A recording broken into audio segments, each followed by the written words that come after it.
rock and roll singer Rick Nelson was killed last night in a private plane crash in Texas.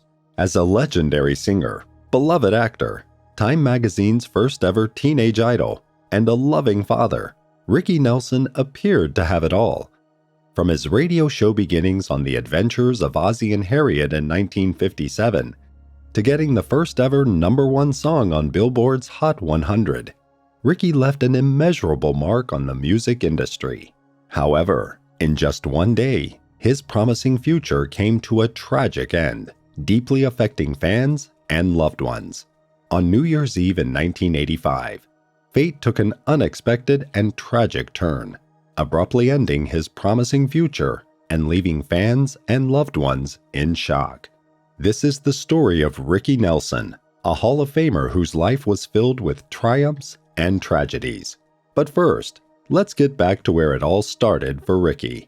Born on May 8, 1940, into the household of the legendary entertainment couple Ozzie and Harriet Nelson, Ricky's early years were shaped by his family's move to Hollywood in search of acting opportunities. While his parents and older brother David pursued their careers, Ricky stayed behind with his grandmother. Following a successful radio show, producer John Goodell offered Ozzie and Harriet the chance to star in their very own radio sitcom. The Adventures of Ozzie and Harriet aired on October 8, 1944, and in the beginning, their two sons were played by professional actors. But then in 1949, David and Ricky appeared in an episode of the show and quickly became regulars. In 1952, The Adventures of Ozzie and Harriet was adapted for TV, with their father Ozzie as the head writer. Thanks to unprecedented success, the show ran for 14 years until it was canceled in 1966.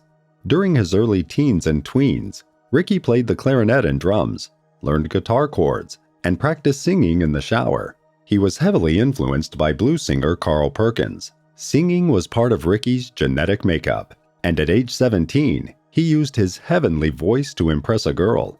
In 1957, Ricky was dating a girl named Diana Osborne, who was a raving fan of Elvis Presley. Wanting to prove that he could sing just as well, Ricky, with the help of his father, signed a one-record deal with Verve Records.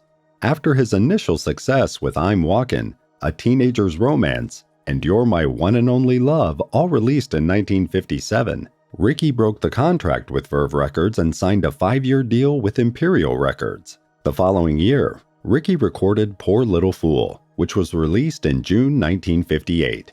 The song became the first ever to reach the #1 spot on Billboard's Hot 100, which had been established that same year. When his contract with Imperial Records ended in 1963, he signed a major 20-year deal with Decca Records. However, Ricky's meteoric rise was soon followed by a major downfall. In 1964, the Beatles, initially a modest band from Liverpool, captivated the world with their music. Despite having 30 top 40 hits to his name, Ricky's career experienced a significant decline during this period. During the 1960s and early 1970s, Ricky shifted his focus to country music and became a pioneer of the country rock genre. Unfortunately, his audience didn't like the change, and in 1972, they began booing him on stage at Madison Square Garden. The fans' outrage during the Madison Square Garden concert inspired Ricky to write Garden Party, which later reached #6 on the Billboard Hot 100 chart. It was a short-lived comeback, after which Ricky's life began falling apart. Near the end of 1961, Ricky began dating Kristen Harmon, the daughter of professional football player Tom Harmon and actress Elise Knox. Less than 2 years later, Chris became pregnant, leading to a quick marriage. However, between the wedding and the birth of their fourth child in 1975, the couple experienced significant issues. In 1980, Kristen Harmon filed for divorce. Some would say the marriage was doomed from the moment they began dating. In December 1982, they finalized their divorce. After years of negative publicity and drama, Ricky lost $1 million solely on attorney and accountant fees. But luck smiled on Ricky again when he met part-time model Helen Blair in 1980. Even though Ricky's parents disapproved of the relationship, he was madly in love with Helen. She was always by his side. But unfortunately, their happiness together was short-lived. After performing 2 nights in a row in Guntersville, Ricky was supposed to play a concert at Park Suite Hotel in Dallas, Texas. On December 31st, 1985, between 8:30 and 9 in the morning, Ricky, Helen, and 5 members of the Stone Canyon Band arrived at Guntersville Airport, ready to depart.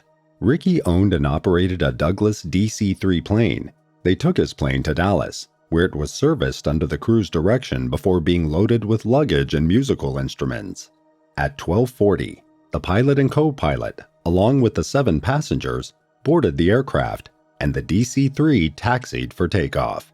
At 1 p.m., the plane took off from Guntersville, Alabama, and headed for Love Field in Dallas, Texas.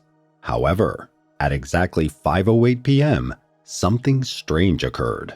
The pilot contacted the Fort Worth Air Route Traffic Control Center and reported, "I think I'd like to turn around. Head for Texarkana here. I've got a little problem." After discussing potential landing spots for 3 minutes, at 5:11 p.m., one of the pilots reported in a frenzied voice, "Smoke in the cockpit! Have smoke in the cockpit!"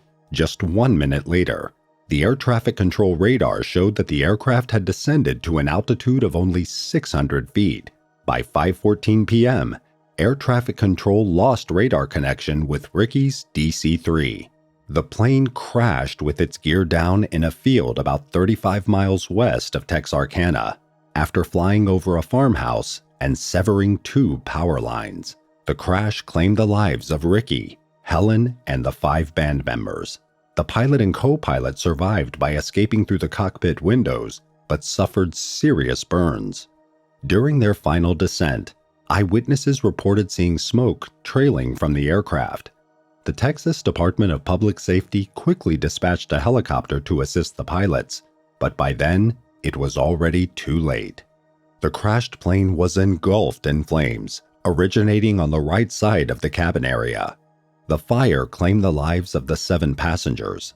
According to the Dallas Medical Examiner, all passengers died from smoke inhalation and thermal burns. After testing the pilot and co-pilot for drugs and alcohol, the results came back negative. After further investigation, the NTSB ruled out engine failure as the cause of the fire. That left the critical question: what was the actual cause of the fire? According to the reports, one of the 2 gasoline heaters aboard the aircraft was to blame. The heater, located on the right-hand side of the fuselage, precisely where the fire originated, could have been the cause of the flames. However, the small globules of molten metal found along the plane's flight path suggest that they originated from the aircraft's aft lower fuselage structure and the right elevator control surface, precisely where most of the damage occurred. After examining the gasoline heaters, investigators could not conclusively prove that the cabin heater caused the fire. They did find a hole in the heater's air duct and visible damage on the fire shield. Unfortunately, because the electrical and fuel components of the heater were completely destroyed by the flames, they were unable to determine exactly what happened. Strangely enough, the only 2 surviving members, the pilot and co-pilot, gave contradictory testimonies about their operation of the cabin heater. In his testimony, the pilot stated that he went back to check on the passengers mid-flight and noticed smoke near the heater. He naturally activated the manual fire extinguisher and then opened the cabin's fresh air inlets. By the time he returned to his seat, the co-pilot had already begun communicating with air traffic control to locate the nearest airport, but by that point, it was already too late. The co-pilot's testimony, however, contradicts these statements. According to him, the heater was acting up, so they had to turn it on and off several times during the flight. Annoyed, the pilot entered the cabin to see if he could fix it. When the pilot signaled the co-pilot to turn the heater on and off, he refused, stating that it was improper to mess with the heater during the flight. The pilot then returned to the cockpit. A few minutes later, one of the passengers came into the cockpit and reported the smoke. The pilot went to investigate again, but by then, it was too late. The plane was already going down. After the plane crashed, the co-pilot exited the aircraft through the cockpit window and dropped to the ground. Fearing the DC-3 might explode at any minute, he crawled away and sat next to the pilot, who repeatedly said, "Don't tell anyone about the heater. Don't tell anyone about the heater." While there is no conclusive evidence that the heater caused the fire did originate near where the heater is located. Based on the pilot's testimony, which noted smoke coming from the right side of the cabin, careless smoking on board could be one of the potential reasons for the fire. Clearly, the crew was unable to control the fire once it had started. First, they did not use the in-flight fire checklist. Second, the pilot opened the fresh air vents, which should have remained closed.